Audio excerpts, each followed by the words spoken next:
Hello, I'm Emily Walsh and welcome to the Fine Arts Society's exhibition Ron Sandford, Hong Kong to Shetland.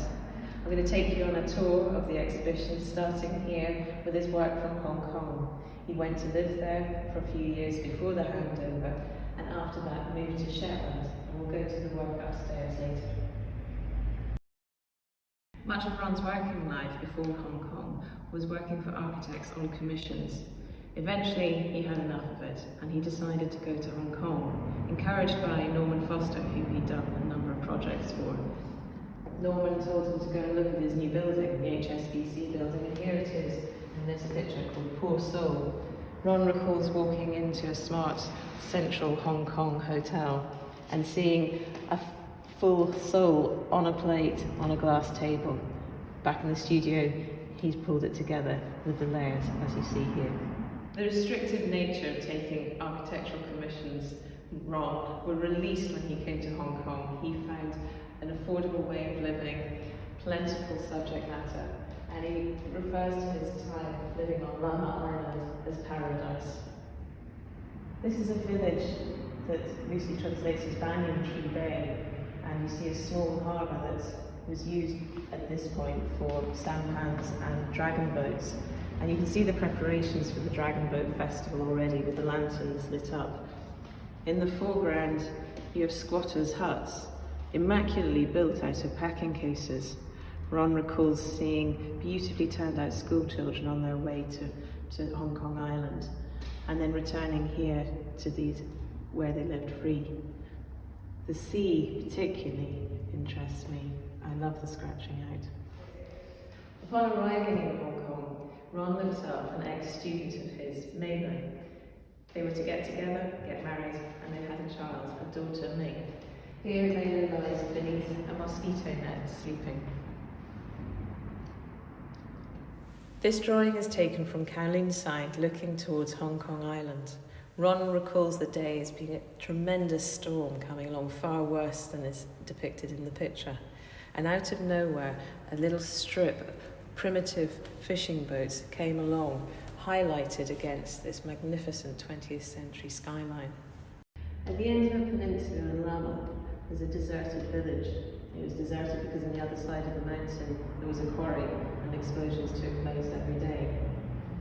But the village was idyllic, Ron said, and this was a house that took in particular. Built probably in the 1920s, you can see lots of Art Deco features. It belonged to an architect apparently.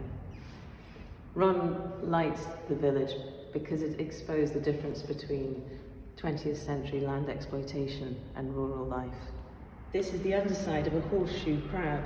One day when walking on a beach in Lamma Island, Ron came across dozens of them that had been washed up onto the beach and tied up in bamboo. They're endangered species and are considered a delicacy, although there's very little meat on them and they're largely armour.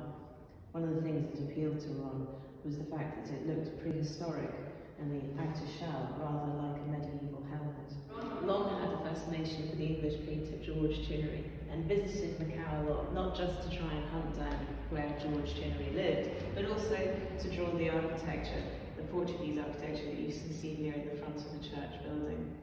The time this picture was done, particularly when there was a firework display, and he enjoyed seeing the pagan ritual of fireworks with the Christian facade in the front.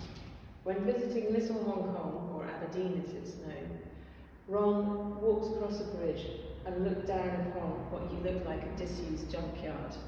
And in the junkyard was a half-built junk. He drew it there and then, but returned on a number of occasions to get more detail out of it. He decided that he wanted to look at it through a window, and so imagined this window frame upon it. It's one of my favourite pictures in the exhibition, and when we look at the Shetland pictures, we'll also see the way that boats are built, and something that seemed to fascinate Ron both here and later in Shetland. In front of Ron Mailer's flat, you'd see the container ships come in and wait for the lighters here to come and relieve them of their containers and return to the port. In so many of Ron's pictures, these great hulks lie brooding in the background. And the top one here, you can see the distant outline of Lantau Island, and in front of them his set square and French curves. In this picture we see a view from Ron and Maylo's flat, looking down to the village below. Hanging from the window are drying bird cages, and here on the balcony, in the tiled balcony, are little bamboo grasshoppers bought from street sellers. Going beyond in the layers, you see the strip farming that was everywhere on Lamma Island at the time he was living there. And of course in the bay, as ever, a container ship, one of the recurring motifs of Ron's work in Hong Kong. One New Year morning, Ron awoke and looked out from his first floor apartment to see a large container ship sitting in front of the flat. His downstairs neighbour, a marine engineer, was back home briefly over the festive period, and his captain had navigated this great container ship in front of the flats to sound the horn and wish him a good New Year. This is Milby Flower Piece. Milby is Ron's house, and you'll see in a number of his still lives wallpaper, patterns, layers and layers. And this comes from his childhood, where their flat was bombed in World War II. They were rehoused in a council house. Upon arriving, it was stark and empty, and his mother resourcefully went to the local decorators and acquired some pre-war wallpaper, Art Deco wallpaper, and he lived amongst all these abstract patterns, pineapples, all sorts of exotic paper. Upon going to Glasgow to study, he then saw the work of Stanley Spencer and Vuillard and others, and this just opened the floodgates for him, and he's ever since continued to embrace pattern. Shetland is known for being geologically complex, and all around the north end of Yell are geos where you can see the layers of rocks, and this is a subject that Ron takes a lot. But as fascinating to him as this is all of this, the ropes, the tangle, the web, the seaweed, the broken boats, the sea pinks on the rocks. Ron has always enjoyed drawing flowers and plants, and this goes back to when he studied, and probably part of his friendship with Edward Borden, that friendship that was struck up at the Royal College. Here we see a bunch of dead flowers from his garden called Hurst bunch, Hurst meaning harvest, and it looks over the Bluemull Sound to the cliffs on the opposite side. Behind it is the cleft that is the motif in his pictures from Shetland, and we'll go on to see other pictures where that's evident. For most of the year the galley shed lies empty, but come the end of November the men start to arrive to build the pseudo-galley that will be used in Uphellia. This one is used in the Cullivo Uphellia. There's a very large and spectacular one that takes place in Lerwick, but smaller ones happen around the islands. The hulls are beautifully built, as many of the men are professional boat builders, but Ron always felt that the heads go too Disney. The heads are too big, the necks are too small, but watching them make it is wonderful. A lot of money is spent in the process, and a few drinks are taken along the way. The boatie house is a feature of Shetland, and when a sixereen, a boat rowed by 6 men, fell into disuse, it would be used as a roof for a small agricultural building such as this. Ron's particularly drawn to them as they look like the interior of a church, perhaps a Gothic church. Upon looking out of his window one night in a force 10 gale, Ron witnessed his polytunnel blow up like a macabre Michelin man, moments before it pulled apart and disappeared. Here, crab table sees an assembly of smashed and broken up bits of crab. Ron's daughter Ming used to collect them from the rocks where seagulls and seabirds generally would drop the shellfish onto the rocks to break them open for the meat. And here they are arranged on a table inside. Looking out towards over the Bluemull Sound, and on the horizon you can just see Muckleflugger, the most northerly point in Britain, where the Stevenson Lighthouse sits. The subject of this drawing is Musa Broch, which sits on an island on the south end of Shetland. It's uncertain what brochs were built for, but they're Iron Age dry stone constructions, and it's thought they may have been used for defence.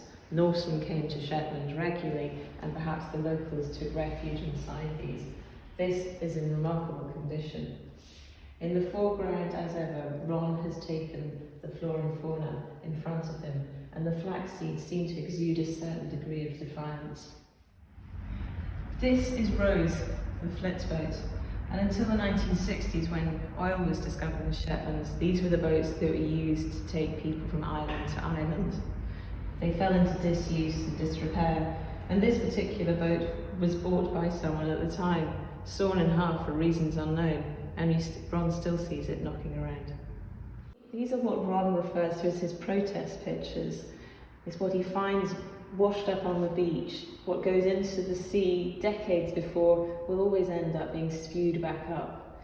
In this picture here, we have a rubber glove, the sole of a shoe, a tangle of rope, and on 2 pieces of wood, dead seagulls. On the top picture, a rotavator, 50 years old, has been returned back to land and sits on top of these wonderfully rounded, large stones that have been rubbed together and thrown together by endless gales. Generations of Shetlanders have quarried peat from banks up in the hills, and this one sits up above Ron's house. We look down to Bluemull Sound and St Olaf's Church on the horizon. And unlike the old days where ponies and kishies were used, nowadays builders' bags and pallets are. And on top of the peat lie 2 pairs of gloves, open as if in prayer.